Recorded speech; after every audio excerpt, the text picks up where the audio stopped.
Hey, what's up, guys? I know some of you weren't able to come last night because you were hanging out. You were went to support Bobby and Cody when they were doing some wrestling stuff, and that's awesome. I hope you guys had a good time. Hope you guys had a good night, and hope CR Wrestling did some work. You know what I'm saying? But I just want to let you guys know that we miss you. We wish you could have come and hang out with us, but we understand, and we're looking forward to seeing you again soon.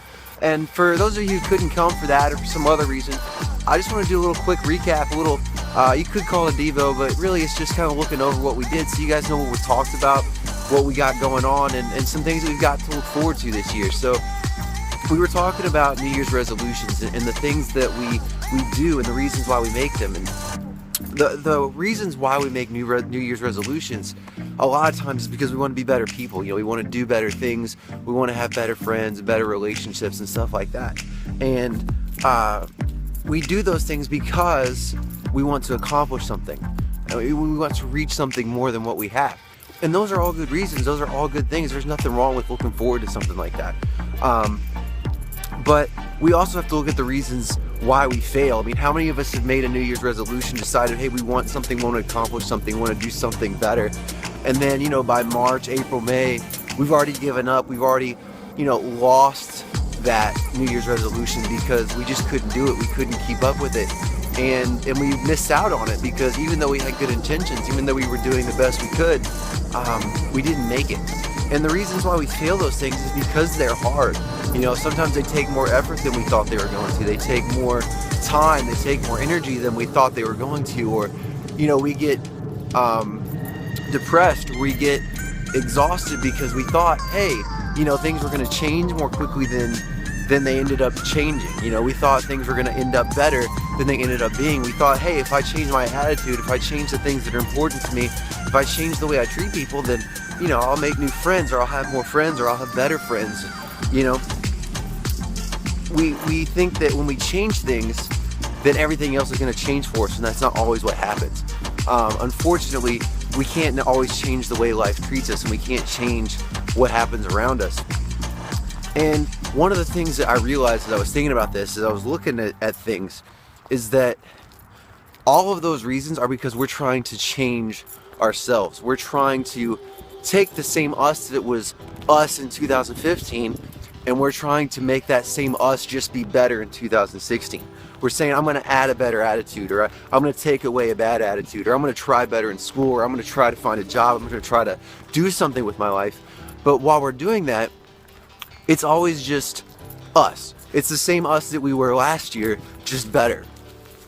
And I was reading, and if you look at 2 Corinthians chapter 5, verse 17, it says, if any man be in Christ, he is a new creature. Behold, old things are passed away, all things are become new. And what I realized from reading that is that what it's saying is, if we are in Christ, if we have a relationship with Him, then not only do we have the opportunity to be better, do we have the opportunity to improve ourselves where we can, but we've been given something even more. We've been given the ability, we've been given the opportunity, we've been given the chance to have a real change, to become not just a better me, but a completely, totally new me. And that's something that we could never have on our own. If you look at it in verse 18, it goes on to say, and all things are of God. So from that, we have to understand that there's only so much we can change on our own. We can change our outer appearance, we can buy some new clothes, we can pick a new style, we can smile more, we can treat people better. And those things, they may change a little bit. They may make your life feel a little bit better for a while, but in the end, under it, it's all still you. If you paint white stripes on a black horse, it doesn't make it a zebra, it just makes it a horse with white stripes. And it's the same thing that if you take you and you just add something to it on the outside, you're still you underneath, and the same things that you struggled with last year, if you struggled with friendships, or you struggled with school, you struggled with your parents, your family, or your job, or whatever it was, you think about it and you know what was hard for you. And if you look back at 2015 and say, man, I struggled with those things and I want to do better this year. Maybe you will, maybe you won't. But in the end, under that, you're still the same you that struggled with it.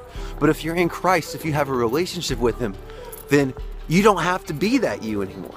You can be a totally new thing. When a caterpillar goes into the cocoon, it doesn't come out still a caterpillar, it comes out a butterfly. Is it the same creature? Yeah, but is it a totally new creature? Yeah.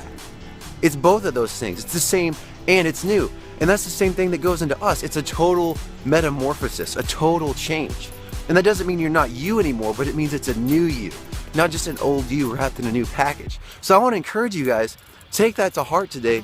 Be excited about that. Make that part of your life this year going into 2016. You've got a whole new year.